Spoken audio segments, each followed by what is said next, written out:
नमस्कार साथियों, तो फिर से एक नई वीडियो में आपका स्वागत है। और आज हम आपको कराने वाले हैं क्लास 12 हिस्ट्री का चैप्टर 7, जिसका नाम है एक साम्राज्य की राजधानी विजयनगर। और आज हम आपको इसके सब्जेक्टिव क्वेश्चन कराने वाले हैं, लॉन्ग भी और शॉर्ट भी, जो कि आपकी परीक्षाओं में 2 नंबर में, 6 नंबर में और 10 नंबर में पूछे जाते हैं। तो आइए ब्रदर को वीडियो को स्टार्ट करते हैं। तो इसमें हमारा सबसे पहला प्रश्न है, विजयनगर साम्राज्य की स्थापना कब और किसने की थी? तो विजयनगर साम्राज्य की स्थापना 1336 ईस्वी में हरियर और बुक्का ने की थी। और ये दोनों जो भाई थे और ये दोनों जो थे संगम वंश के शासक थे। आगे आता है, अमुक्तमाल्यद नामक तेलुगु साहित्य की रचना किसके शासनकाल में हुई थी? तो अमुक्तमाल्यद एक तेलुगु साहित्य महाकाव्य है, जिसकी रचना 16वीं शताब्दी के आरंभ में विजयनगर साम्राज्य के शासक कृष्णदेवराय द्वारा की गई थी। तो यानी कि जो कृष्णदेवराय थे, ये जो है विजयनगर के एक महानतम शासक थे, यानी कि महान शासक थे। और इन्होंने ही जो है इस अमुक्तमाल्यद नामक महाकाव्य की रचना की थी, जो कि तेलुगु भाषा में लिखा गया था। और इसकी रचना 16वीं शताब्दी में हुई थी। तो ये दोनों क्वेश्चन आपसे 2-2 नंबर में पूछे जाते हैं। अब आपका अगला प्रश्न है, विजयनगर साम्राज्य की अमर नायक प्रणाली की प्रमुख विशेषताओं का वर्णन कीजिए या विवेचना कीजिए। तो ये क्वेश्चन आपसे 5 नंबर और 10 नंबर में पूछा जाता है। वेरी वेरी इंपॉर्टेंट क्वेश्चन है। और ये जो है आपके 2024 बोर्ड एग्जाम में पूछा गया था और 2025 बोर्ड एग्जाम में, यानी कि दोनों बार पूछा गया था। तो अमर नायक प्रणाली विजयनगर साम्राज्य की एक प्रमुख राजनीतिक विशेषता थी। ऐसा प्रतीत होता है कि इस प्रणाली के कई तत्व दिल्ली सल्तनत की एकता प्रणाली से लिए गए थे। अमर नायक सैनिक कमांडर थे, जिन्हें राय द्वारा प्रशासन के लिए राज क्षेत्र दिए जाते थे। तो राय जो है विजयनगर साम्राज्य के शासक को कहा जाता था, यह भी आपको याद रखना है। वह किसान थे और शिल्पकारियों तथा व्यापारियों से भू राजस्व तथा अन्य कर वसूल करते थे। वे राजस्व का कुछ भाग व्यक्तिगत उपयोग तथा घोड़ों और हाथियों के निर्धारित दल के रख रखाव के लिए अपने पास रख लेते थे। ये दल विजयनगर शासकों को एक प्रभावी सैनिक शक्ति प्रदान करने में सहायक होते थे। तो ये आपसे 5 नंबर में या 10 नंबर में पूछा जाने वाला क्वेश्चन है कि विजयनगर साम्राज्य की अमर नायक प्रणाली कैसी थी। तो ये अमर नायक प्रणाली एक ऐसी थी, इसमें क्या होता था कि जो अमर नायक सैनिक कमांडर हुआ करते थे, जिन्हें राय द्वारा यानी कि राजा के द्वारा प्रशासन के लिए राज क्षेत्र दिए जाते थे। और वह किसानों, शिल्पकारियों तथा व्यापारियों से भू राजस्व और अन्य प्रकार के कई कर हुआ करते थे, वसूलते थे। और वो जो है राजस्व का कुछ भाग व्यक्तिगत उपयोग तथा घोड़ों और हाथियों के निर्धारित दल के रखाव के लिए अपने पास रख लेते थे। और ये जो है, जो विजयनगर साम्राज्य के शासक हुआ करते थे, तो उनको जो है एक सेना प्रदान किया करते थे, ताकि उन्हें जो है युद्ध लड़ने में सहायता मिल सके। आगे सी में आता है, जिसकी मदद में उन्होंने पूरे दक्षिण प्रायद्वीपीय को अपने नियंत्रण में किया था। राजस्व का कुछ भाग मंदिरों तथा सिंचाई के साधनों के रखरखाव के लिए खर्च किया जाता था। अमर नायक राजा को वर्ष में एक बार भेंट भेजा करते थे और अपनी स्वामी भक्ति प्रकट करने के लिए राजकीय दरबार में उपहार के साथ स्वयं उपस्थित हुआ करते थे। राजा कभी कभी उन्हें एक स्थान से दूसरे स्थान पर स्थानांतरित कर उन पर अपना नियंत्रण दर्शाता था। पर 17वीं शताब्दी में इनमें से कई नायकों ने अपने स्वतंत्र राज्य स्थापित कर लिए। इस कारण केंद्रीय राज्य के ढांचे का विघटन तेजी से होने लगा था। तो आप भी जानते हैं कि विजयनगर साम्राज्य की स्थापना जो है 1336 ईस्वी में हुई थी और इसका पतन हुआ था 1646 ईस्वी में। ये भी आपको याद रखना है, क्योंकि विजयनगर साम्राज्य जो है 1336 ईस्वी से लेकर 1646 ईस्वी तक चला था। अब हमारा अगला प्रश्न है, विजयनगर साम्राज्य की जल आवश्यकताओं को किस प्रकार पूरा किया जाता था? तो वेरी वेरी इंपॉर्टेंट क्वेश्चन है, 5 नंबर में आपसे पूछा जाता है। तो विजयनगर की भौगोलिक स्थिति का सर्वाधिक विस्मयकारी तथ्य उत्तर पूर्वी दिशा में बहने वाली तुंगभद्रा नदी पर निर्मित एक प्राकृतिक कुंड है। कुंड के आसपास का भूभाग सुंदर ग्रेनाइट की पहाड़ियों से परिपूर्ण है, जो शहर को चारों ओर से करधनी की भांति आवृत किए हुए प्रतीत होता है, यानी कि उसकी सुरक्षा करते हुए प्रतीत होती है। इन पहाड़ियों से अनेक जलधाराएं आकर तुंगभद्रा नदी में मिलती हैं। तुंगभद्रा में मिलने वाली लगभग सभी धाराओं के साथ साथ बांध बनाकर अलग अलग आकारों के हौज बनाए गए थे। क्योंकि यह प्रायद्वीप के सबसे शुष्क क्षेत्र में से एक था, इसलिए पानी के संचयन और इसे शहर तक ले जाने के व्यापक प्रबंध करना आवश्यक था। और इसीलिए जो है वहां पर काफी ज्यादा नहरें भी बनाई गई थी ताकि शहर में पानी ले जाया जा सके और खेतों में भी सिंचाई की जा सके। ऐसे सबसे महत्वपूर्ण हौजों में से एक का निर्माण 15वीं शताब्दी के आरंभिक वर्षों में हुआ, जिसे आज कलमपुरम जलाशय कहा जाता है। इस हौज के पानी से न केवल आसपास के खेतों को सींचा जाता था, बल्कि इसे एक नहर के माध्यम से राज्य के केंद्र तक भी ले जाया गया था। सबसे महत्वपूर्ण जल संबंधी संरचनाओं में से एक हिरिया नहर को आज भी भग्नावशेष शेषों के बीच देखा जा सकता है। इस नहर में तुंगभद्रा पर बने बांध से पानी लाया जाता था और इसे धार्मिक केंद्र से शहरी केंद्र को अलग करने वाली घाटी को सिंचित करने में प्रयोग किया जाता था। संभवतः इसका निर्माण संगम वंश के राजाओं द्वारा करवाया गया था। तो यानी कि जो ये नहर बनाई गई थी, इसका यानी कि जो हिरिया नहर थी, ये जो है संगम वंश के शासकों द्वारा बनाई गई थी और तुंगभद्रा नदी से ये नहर लाई गई थी। वहीं पर एक बांध बना हुआ था और वहीं से ये जो है नहर लाई गई थी, ये आपको याद रखना है। तो आपसे क्वेश्चन और पूछा जाता है कि जो विजयनगर साम्राज्य बसा हुआ था, ये किन दो नदियों के बीच में बसा हुआ था? तो जो ये विजयनगर साम्राज्य था, तो दो नदियां थी, तुंगभद्रा और कृष्णा नदी, इन दोनों के बीच में जो है ये बसा हुआ था, ये आपको याद रखना है। और दो नदियों के बीच के क्षेत्र को क्या कहा जाता है? तो दो नदियों के बीच के क्षेत्र को दोआब कहा जाता है, जिनकी जो मिट्टी होती है, जमीन होती है, वो काफी ज्यादा उपजाऊ होती है।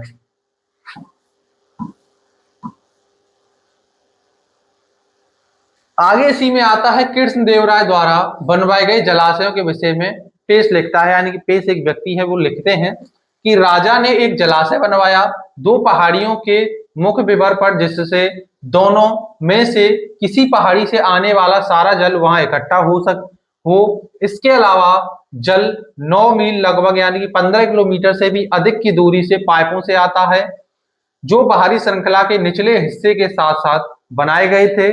यह जल एक झील में लाया जाता है, जो छलकाव से खुद एक छोटी नदी में मिलती है। जलाशय में 3 विशाल स्तंभ बने हैं, जिन पर खूबसूरती से चित्र बनाए गए हैं। यह ऊपरी भागों में कुछ पाइपों से जुड़े हुए हैं, जिनसे यह अपने बगीचों तथा धानों के खेतों की सिंचाई के लिए पानी लाते हैं।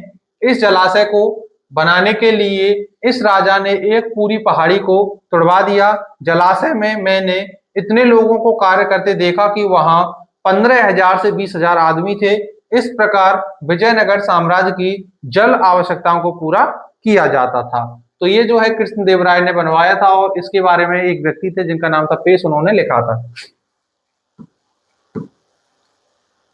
अब हमारा अगला प्रश्न आता है, विजयनगर साम्राज्य के प्रशासन का वर्णन कीजिए। तो ये क्वेश्चन आपसे कभी कभी पूछा जाता है। इसमें से आपका जो सबसे मेन इंपॉर्टेंट क्वेश्चन है, जो 5 नंबर और 10 नंबर में पूछा जाता है, वो है विजयनगर साम्राज्य की अमर नायक प्रणाली का वर्णन कीजिए। तो वही क्वेश्चन आपसे ज्यादातर इसमें से पूछा जाता है। और विजयनगर साम्राज्य की सिंचाई व्यवस्था को किस प्रकार पूरा किया जाता था, वो भी आपके लिए इंपॉर्टेंट है। और 2-2 नंबर वाले में आप जानते हैं कि विजयनगर साम्राज्य की स्थापना कब और किसने की, और अमुक्तमाल्यदा नामक तेलुगु साहित्य जो था वो किसके शासनकाल में लिखा गया था। ये आपके लिए 4 इंपॉर्टेंट क्वेश्चन हैं और अभी आने वाले हैं। तो विजयनगर साम्राज्य के प्रशासन का वर्णन कीजिए। तो विजयनगर साम्राज्य का प्रशासन एक मजबूत और संगठित प्रणाली थी, जिसमें राजा के पास सर्वोच्च अधिकार था। साम्राज्य को प्रांतों, जिलों और गांवों में विभाजित किया गया था और प्रत्येक स्तर पर प्रशासन के लिए नियुक्त अधिकारी थे। नायक प्रणाली भी प्रशासन में महत्वपूर्ण भूमिका निभाती थी, जहां अधिकारियों को राजस्व के बदले जमीन दी जाती थी। न्यायपालिका भी अच्छी तरह से संगठित थी, जिसमें राजा शीर्ष न्यायालय था और विभिन्न स्तरों पर नियमित अदालतें भी थी। तो ये वहां का प्रशासन था, जिनमें सबसे पहला आता है केंद्रीय प्रशासन, यानी कि जो राजधानी होती है वहां का केंद्रीय प्रशासन। तो राजा साम्राज्य का सर्वोच्च शासक था और उसके पास सभी क्षेत्रों में अंतिम निर्णय लेने का अधिकार था। राजा की सहायता के लिए एक मंत्रिपरिषद थी, जो प्रशासनिक कार्यों में मदद करती थी। तो सबसे पहले जो आता है केंद्रीय प्रशासन, तो इसमें क्या होता है कि जो राजा होता है तो वही जो है जो भी कोई भी फैसला होता था अंतिम, तो उसमें जो है राजा का निर्णय लेना बहुत ज्यादा जरूरी होता था। तो ये जो है उसके पास अधिकार था, और राजा के लिए एक मंत्री परिषद भी बैठाई गई थी जो कि प्रशासनिक कार्यों में राजा की मदद किया करती थी। आगे आता है इसमें प्रांतीय शासन। पहले आपने पढ़ा केंद्रीय शासन, अब पढ़ेंगे आप प्रांतीय शासन। तो साम्राज्य को प्रांतों में विभाजित किया गया था, जिन्हें नायक या अमर नायक द्वारा प्रशासित किया जाता था। इन नायकों को जमीन दी जाती थी और बदले में वे राजा को एक निश्चित राजस्व देते थे और अपनी सेना का रखरखाव करते थे। तो ये था प्रांतीय शासन। अब आता है स्थानीय शासन। तो प्रांतों को जिलों और गांवों में विभाजित किया गया था। गांव का प्रशासन ग्राम पंचायत के माध्यम से किया जाता था, जो गांव के मामलों को देखने के लिए जिम्मेदार होती थी। तो यानी कि जो प्रांतों का शासन था वो जो है अमर नायक या नायकों के हाथ में होता था, और जो स्थानीय प्रशासन होता था वो जो होता था, यानी कि आप जानते हैं प्रांतों को जिलों में और गांव में विभाजित किया गया था, तो इसीलिए वहां पर जो गांव को बताने के लिए यानी कि जिम्मेदारी बनाने के लिए एक वहां पर जो है प्रशासन तैयार किया गया था गांव के लिए। आगे आता है नायक प्रशासन, यानी कि नायक प्रशासन। तो राजा न्याय का सर्वोच्च न्यायालय था, और साम्राज्य में विभिन्न स्तरों पर नियमित अदालतें थीं। न्यायिक मामलों में धर्मशास्त्रों को आधार माना जाता था। तो ये थी विजयनगर साम्राज्य की प्रशासन प्रणाली। आगे अभी आता है नायक प्रणाली। तो इसमें नायक प्रणाली क्या थी? तो यह प्रशासन की एक अद्वितीय प्रणाली थी, जिसमें अधिकारियों को जमीन दी जाती थी और बदले में वे राजा को राजस्व दिया करते थे। यह प्रणाली सैन्य प्रमुखों को भी शामिल करती थी। आगे आता है राजस्व व्यवस्था। तो विजयनगर साम्राज्य में राजस्व का मुख्य स्रोत भूमि कर था। इसके अलावा सीमा शुल्क, चराई कर और अन्य शुल्क भी आय के स्रोत हुआ करते थे। आगे आता है सैन्य व्यवस्था। तो विजयनगर साम्राज्य की सेना में पैदल सेना, घुड़सवार सेना और हाथियों का समावेश था। सेना का रखरखाव राजस्व से होता था और इसका उपयोग साम्राज्य की रक्षा और विस्तार के लिए भी किया जाता था। अब हमारा अगला क्वेश्चन आता है विजयनगर साम्राज्य के पतन का प्रमुख कारण बताइए। तो ये क्वेश्चन आपके लिए वेरी वेरी इंपॉर्टेंट है, और ये क्वेश्चन आपसे 10 नंबर में पूछा जाता है या फिर 5 नंबर में।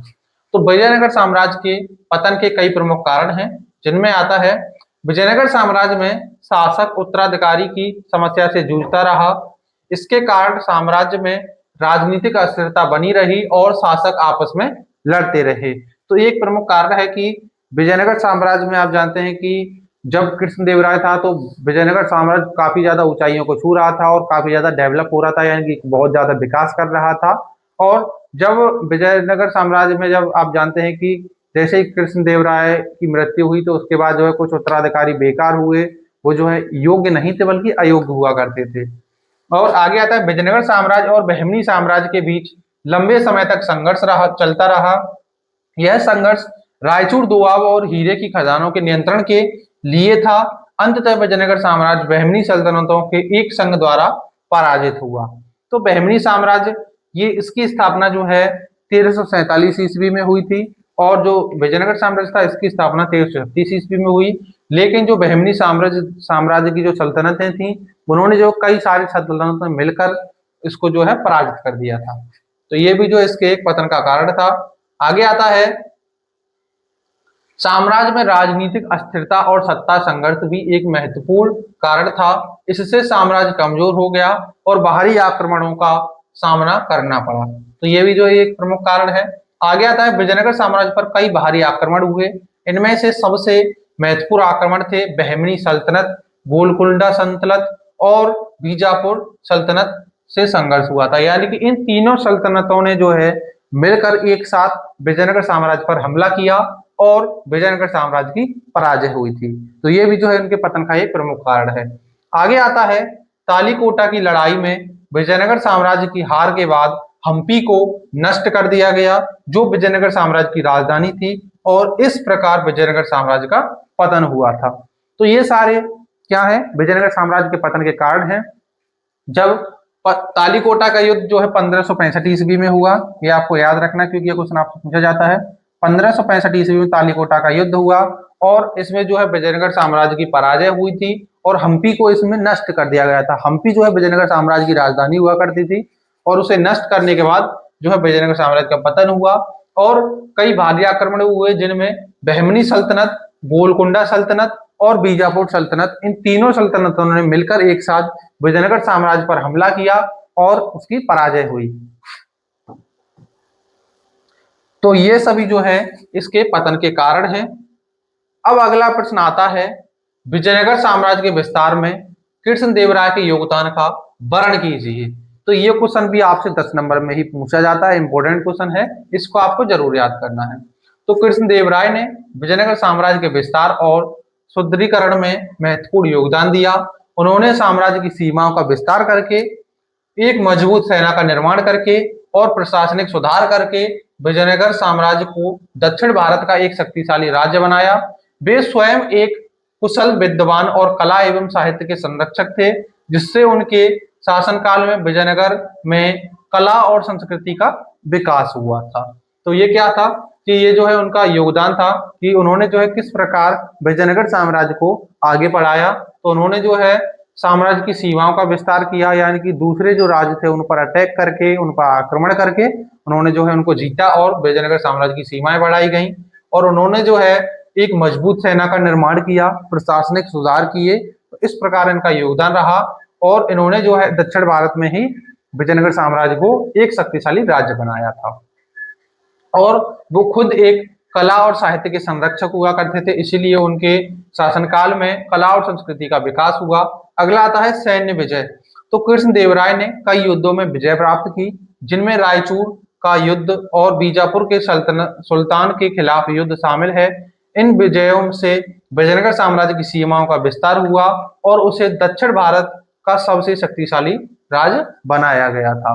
तो इस प्रकार जो कृष्णदेवराय थे उन्होंने जो है विजयनगर साम्राज्य को शक्तिशाली राज्य बनाया। तो रायचूर दोयाब का युद्ध हुआ तो उसे भी जीता उन्होंने, बीजापुर के सुल्तान को हराया, वो भी जीता। लेकिन बाद में आप जानते हैं जब तालीकोटा का युद्ध हुआ उस समय जो है बीजापुर की सल्तनत, गोलकुंडा की सल्तनत और बहमनी साम्राज्य की सल्तनत, इन तीनों ने मिलकर एक साथ उस पर आक्रमण किया और वो जो है हार गए, यानी कि विजयनगर साम्राज्य की पराजय हुई थी। आगे आता है प्रशासनिक सुधार।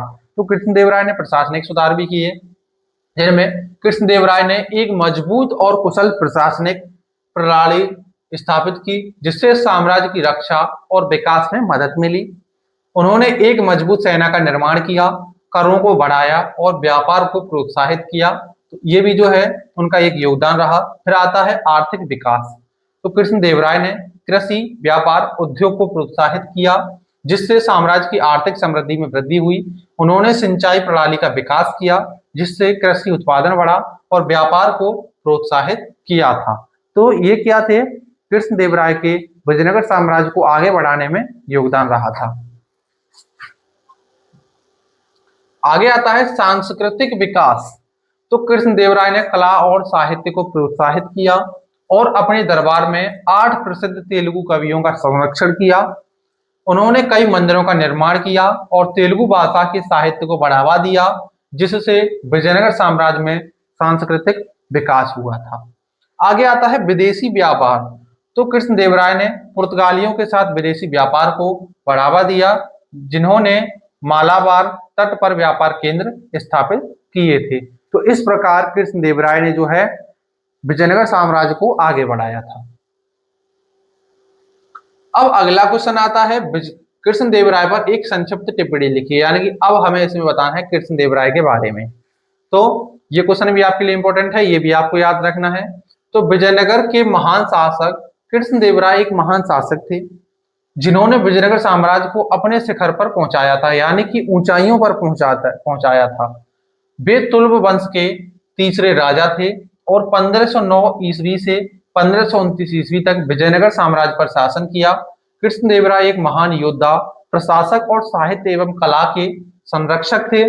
कृष्णदेवराय ने विजयनगर साम्राज्य को एक शक्तिशाली सैन्य शक्ति बना दिया था, जिसने कई युद्धों में जीत हासिल की। उन्होंने दक्कन की सल्तनतों कोडाविदु के रेड्डी, भुवनगिरी के बेलामा और कलिंग के गजपति राजवंश को हराया। उनकी सेनाओं को विजय का श्रेय उनके कुशल नेतृत्व और मजबूत रणनीति को दिया जाता है। कृष्णदेवराय एक कुशल प्रशासक और उन्होंने अपने साम्राज्य में न्याय और जवाबदेही पर जोर दिया था। तो कृष्णदेवराय जो थे वो जो है तुलुप वंश के तीसरे शासक थे, जिन्होंने 1509 से लेकर 1529 ईस्वी तक विजयनगर साम्राज्य पर शासन किया। और वो जो है एक महान योद्धा, प्रशासक और कला यानी कि साहित्य और कला के संरक्षक भी हुआ करते थे। और उन्होंने जो है दक्कन की सल्तनतों को हराया, भुवनगिरी के बेलामा और कलिंग के गजपति को हराया, और उन्होंने जो है एक जवाबदेही यानी कि साम्राज्य की भी स्थापना की, न्याय और जवाबदेही पर भी जोर दिया था। आगे आता है, उन्होंने कृषि को बढ़ावा दिया और सिंचाई के लिए बांध और नहरों का निर्माण किया। उन्होंने विदेशी व्यापार को भी बढ़ावा दिया। कृष्णदेवराय साहित्य और कला के महान संरक्षक थे और उनके दरबार में तेलुगु भाषा के 8 प्रसिद्ध कवि थे, जिन्हें अष्टदिग्गज के नाम से भी जाना जाता है।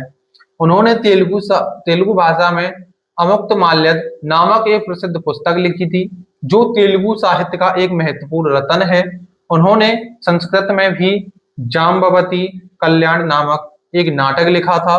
उन्होंने कला और स्थापत्य कला को भी बढ़ावा दिया, जिसमें हम्पी में कई मंदिरों का निर्माण शामिल है। कृष्णदेवराय को विजयनगर साम्राज्य के सबसे महान शासक के रूप में माना जाता है। उन्होंने अपने साम्राज्य को एक शक्तिशाली और समृद्ध राज्य बनाया और साहित्य, कला और संस्कृति को बढ़ावा दिया। उनका शासनकाल विजयनगर साम्राज्य के इतिहास में एक स्वर्णिम युग माना जाता है। यानी कि विजयनगर के सबसे जो महान शासक हुए वो जो है कृष्णदेवराय ही हुए, ये आपको याद रखना है। और किस वंश से थे? तो ये जो है तुलुप वंश से थे। अब हमारा अगला क्वेश्चन आता है, विजयनगर साम्राज्य के सामाजिक जीवन पर प्रकाश डालिए। तो ये क्वेश्चन भी इंपॉर्टेंट है। तो विजयनगर साम्राज्य का जो सामाजिक जीवन था वो कैसा था? तो विजयनगर साम्राज्य एक शक्तिशाली दक्षिण भारतीय साम्राज्य था, जो 1336 से लेकर 1640 ईस्वी तक अस्तित्व में रहा था। यानी कि विजयनगर साम्राज्य की स्थापना 1336 ईस्वी में हुई और 1640 ईस्वी में इसका अंत हो गया था। इसे विजयनगर सल्तनत के नाम से भी जाना जाता था। इस साम्राज्य की स्थापना 1336 ईस्वी में हरियर एवं बुक्का ने की थी। यानी कि हरियर और बुक्का ये दोनों भाई थे, इन्होंने जो है की थी। उन्हें विद्यारण्य का समर्थन प्राप्त था, जिन्होंने राज्य की स्थापना में महत्वपूर्ण भूमिका निभाई थी। विजयनगर साम्राज्य की राजधानी प्रारंभ में हम्पी थी, जो बाद में सबसे प्रसिद्ध मध्ययुगीन हिंदू शहरों में से एक बन गई। विजयनगर साम्राज्य ने दक्कन सल्तनत के विस्तार का विरोध करने में एक प्रमुख भूमिका निभाई, जो दक्कन क्षेत्र में मुस्लिम राज्य थे। विजयनगर साम्राज्य को 1565 में दक्कन सल्तनत की संयुक्त सेवा के खिलाफ तालिकोटा की लड़ाई में एक बड़ी हार का सामना करना पड़ा। तो ये सेना है, सेवा नहीं बल्कि सेना, यानी कि संयुक्त सेना के खिलाफ तालिकोटा के युद्ध में एक बड़ी हार का सामना करना पड़ा। आप जानते हैं 1565 में तालिकोटा का युद्ध हुआ, हार का सामना करना पड़ा और इस घटना के कारण विजयनगर साम्राज्य का पतन हो गया था। तो ये क्वेश्चन आपको याद रखना है, वेरी वेरी इंपॉर्टेंट है। आगे सी में आता है विजयनगर साम्राज्य का सामाजिक जीवन। तो आप पहले पढ़ चुके हैं, तो अब जो है आपको विजयनगर साम्राज्य का सामाजिक जीवन मिश्रित था, जो हिंदू रीति रिवाजों से गहराई से जुड़ा हुआ था। लोग जातियों में विभाजित थे, लेकिन साम्राज्य विभिन्न धर्म और समूहों के लिए खुला था। बड़े त्योहार और धार्मिक आयोजन महत्वपूर्ण थे। आगे आता है सामाजिक स्थिति। तो विजयनगर साम्राज्य के सामाजिक जीवन को समझने के लिए विदेशी यात्रियों के यात्रा वृत्तांत प्रमुख स्रोत हैं। पुर्तगाली यात्री डोमिंगो पेस ने साम्राज्य की समृद्धि, उन्नत सिंचाई, ऊंची इमारतें और हलचल भरे बंदरगाहों को देखा। तो यानी कि जो एक पुर्तगाली यात्री थे डोमिंगो पेस, तो इन्होंने ही जो है कृष्णदेवराय की महानता के बारे में बताया कि उन्होंने किस प्रकार नहरों का निर्माण कराया, जलाशयों का निर्माण कराया और कृषि को बढ़ावा दिया, सिंचाई के लिए अच्छी अच्छी व्यवस्थाएं करवाई। तो इन्होंने ही जो इसके बारे में बताया था। आगे आता है एक अन्य यात्री निकोलो डी कोंटी ने गुलामी और बहुविवाह की व्यापकता का उल्लेख किया था। तो एक यात्री और थे जिनका नाम था निकोलो डी कॉन्टी। उन्होंने जो है गुलामी और बहुविवाह की व्यापकता का यानी कि उनका भी उल्लेख किया था प्रथा का। आगे आता है मनोरंजन में नृत्य, संगीत, कुश्ती और जुआ शामिल थे। आगे आता है महिलाओं की स्थिति कैसी थी विजयनगर साम्राज्य में। तो विजयनगर साम्राज्य में हिंदू विधवाओं के बीच सती या आत्मदाह एक आम प्रथा थी।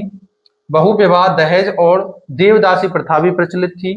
डोमिंगो पेस ने फलती फूलती देवदासी प्रथा को देखा और मंदिर में नृत्य करने वाली लड़कियों की उपस्थिति पर भी ध्यान दिया। तो इन सब के बारे में उन्होंने लिखा।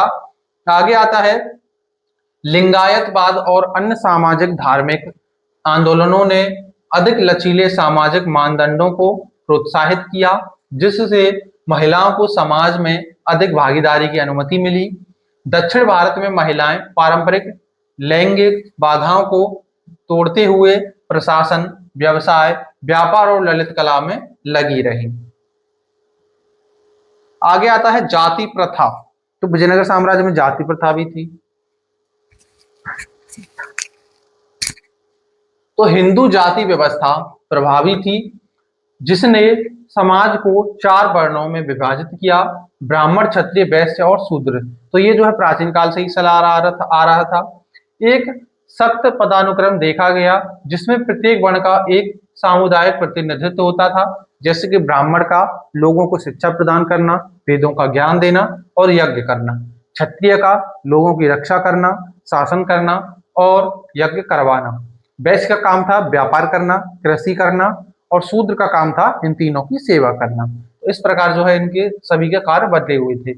आगे आता है ब्राह्मण सर्वोच्च स्थान पर आसीन थे, विद्वानों और साहित्य लेखकों के रूप में सम्मानित थे। तो ब्राह्मणों को सबसे पहले पायदान पर रखा गया था। आगे आता है वहां का धर्म। तो एक पुर्तगाली यात्री डुआर्टे बारबोसा ने कहा कि सभी को धार्मिक स्वतंत्रता प्राप्त थी। रामानुज द्वारा स्थापित श्री वैष्णववाद लोकप्रिय था। हालांकि संगम शासक मुख्य रूप से शैव धर्म का पालन करते थे और भगवान विरूपाक्ष की पूजा करते थे। राजाओं ने सभी धर्म और संप्रदायों को सहन किया, जिससे मुस्लिम समुदायों को प्रशासन में प्रतिनिधित्व और रोजगार की अनुमति भी मिली थी। अब आती है वहां की आजीविका। तो लोग अपनी आजीविका के लिए मुख्य रूप से खेती पर निर्भर थे और अर्ध शुष्क क्षेत्र में वे मक्का, कपास और दालें उगाते थे, जबकि गन्ना, चावल, गेहूं बरसाती क्षेत्र में उगाते थे। आगे आता है राजधानी शहर एक प्रमुख व्यापारिक केंद्र बन गया। मंदिर निर्माण से कई राजमंत्रियों या राजमिस्त्रियों, मूर्तिकारों और कारीगरों को रोजगार भी मिला था। आगे आता है पान के पत्ते, सुपारी और नारियल मुख्य नकदी फसलें थीं, जो बड़े कपास उत्पादन के साथ साम्राज्य के कपड़ा उद्योग का समर्थन करती थी। आगे आता है हल्दी, काली मिर्च, इलायची और अदरक जैसे मसालों की खेती मालनाड पहाड़ियों में की जाती थी और व्यापार के लिए शहर में लाई जाती थी। अब आता है विजयनगर साम्राज्य के सांस्कृतिक जीवन के बारे में बताइए। तो ये क्वेश्चन भी आपके लिए इंपॉर्टेंट है, हालांकि ये क्वेश्चन आपसे कभी कभी पूछा जाता है। तो विजयनगर साम्राज्य अपनी समृद्ध संस्कृति के लिए जाना जाता था। यह सुंदर कला, अनोखी इमारतों और महान पुस्तकों के लिए प्रसिद्ध था। लोगों ने विभिन्न प्रकार के नृत्य, संगीत और त्योहारों का आनंद लिया। तो इसमें सबसे पहले आता है कला और वास्तुकला। तो ये आपको याद रखना है, कल नहीं बल्कि कला है, कला और वास्तुकला। तो विजयनगर साम्राज्य ने यानी कि विजयनगर साम्राज्य के शासकों ने कई मंदिरों का निर्माण किया जो द्रविड़ शैली पर आधारित थे। मंदिर विशाल और अलंकृत थे, जिनमें जटिल नक्काशी और मूर्तियां थीं। गर्भगृह मंदिर का सबसे पवित्र कक्ष था, जहां मुख्य देवता की प्रतिमा रखी जाती थी। तो ये क्या था, ये वहां का सांस्कृतिक जीवन था, जिसमें विजयनगर साम्राज्य के जो शासक हुआ करते थे उन्होंने कई सारे मंदिरों का निर्माण कराया और ये जो है एक द्रविड़ शैली पर आधारित थे। और उन्होंने जो है मंदिर विशाल और अलंकृत थे, जिनमें जटिल नक्काशीदार मूर्तियां हुआ करती थी और गर्भगृह जो हुआ करता था उसमें मंदिर में, तो वो जो है मंदिर का सबसे पवित्र स्थल माना जाता था या कक्ष माना जाता था, जहां मुख्य देवता की प्रतिमा यानी कि मूर्ति रखी जाती थी। आगे आता है गृहों के प्रवेश पर ऊंचे अलंकृत द्वार यानी जैसे राय गोपुरम कहते थे, जो शासकों के सम्मान में बनाए गए थे। विजयनगर वास्तुकला के प्रसिद्ध उदाहरण में हम्पी में विट्ठल स्वामी और हजारा स्वामी मंदिर शामिल है। आगे आता है विजयनगर के शासक संगीत और नृत्य के सभी महत्वपूर्ण संरक्षक थे।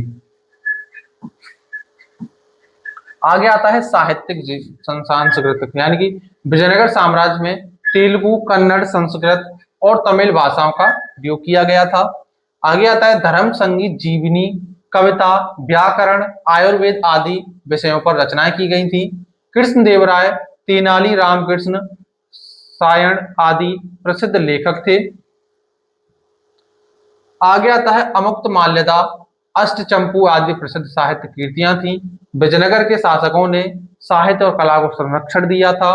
विजयनगर साहित्य ने न केवल साहित्य में योगदान दिया बल्कि सांस्कृतिक विकास को भी बढ़ावा दिया। विजयनगर साहित्य आज भी एक महत्वपूर्ण साहित्य विरासत है। तो ये सारे के सारे आपके इंपोर्टेंट क्वेश्चन यही समाप्त होते हैं। इसमें से आपके 10 प्रश्न ही ज्यादातर पूछे जाते हैं, जो कि आपकी परीक्षाओं में पूछे जाते हैं, जैसे कि विजयनगर साम्राज्य की स्थापना कब हुई, अमुक्तमाल्यदा नामक तेलुगु साहित्य की रचना कब और किसके शासनकाल में हुई, और विजयनगर साम्राज्य के महानतम शासक कृष्णदेवराय का संक्षिप्त में यानी कि उनके योगदान का वर्णन कीजिए और कृष्णदेवराय के बारे में बताइए, और विजयनगर साम्राज्य की जो सिंचाई व्यवस्था थी वो किस प्रकार की थी, और अमर नायक प्रणाली के बारे में वर्णन कीजिए। तो ये सारे के सारे आपके इंपॉर्टेंट क्वेश्चन है। उम्मीद है कि आपको अच्छे समझ में आए होंगे, और यदि आपको ये वीडियो अच्छे से समझ में आई हो और आपको वीडियो पसंद आई हो तो प्लीज वीडियो को लाइक कर देना। आप इस चैनल पर नए हो तो चैनल को जरूर सब्सक्राइब कर लेना। मिलते हैं अगली वीडियो में, तब तक के लिए जय हिंद, वंदे मातरम।